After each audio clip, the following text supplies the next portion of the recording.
24 গণ অভ্যুত্থান আমাদের সামনে অনেক সম্ভাবনার দরজা খুলে দিয়েছে, যার নেতৃত্বে ছিল তরুণরা। এই তরুণরাই নতুন বাংলাদেশের নেতৃত্ব দেবে।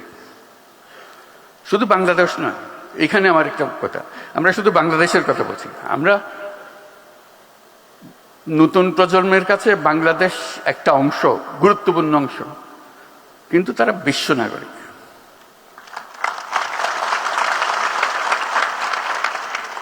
আপনি তারে ঠেলে টুলে খালি না বাংলাদেশে ঢুকাইয়া দিয়ে না, বাংলাদেশের কাজ করবে সে, বাংলাদেশের কাজ করার জন্য, সেই গর্ব অনুভব করার জন্যই তাকে বিশ্ব নাগরিক হতে হবে, কারণ বিশ্বে তার ভূমিকা পালন করতে হবে। আমি একটা প্রচেষ্টা করেছিলাম, ব্যর্থ হয়েছি, বহুবার বলেছি, একটা অ্যাপ বানানো, শুধু একটা অ্যাপ বানানো, নামও দিয়েছিলাম শুভেচ্ছা।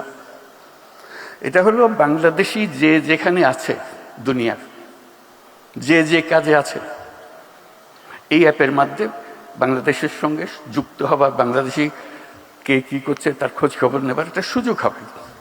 তার বিশেষ বৈশিষ্ট্য কি, তারা সেই বৈশিষ্ট্যের আরো কারা আছে তারা একটা সাব গ্রুপ করবে, তারা বলবে আমাদের, আমি তো এই কাজ করি, আমি তো এটা বাংলাদেশে যে কোনো সময় করে দিতে পারি। আমাদের যে অ্যাসেটস সারা দুনিয়াতে ছড়িয়ে আছে এবং তাদের আন্তরিকতার কোনো সীমা নেই, একটু ইশারা দিলে লাভ দিয়ে আছে, কিন্তু আমরা নারাজ তাদের সঙ্গে আলাপ করতে। এই অ্যাপটা এই হচ্ছে করতে করতে আজ পর্যন্ত হলো না।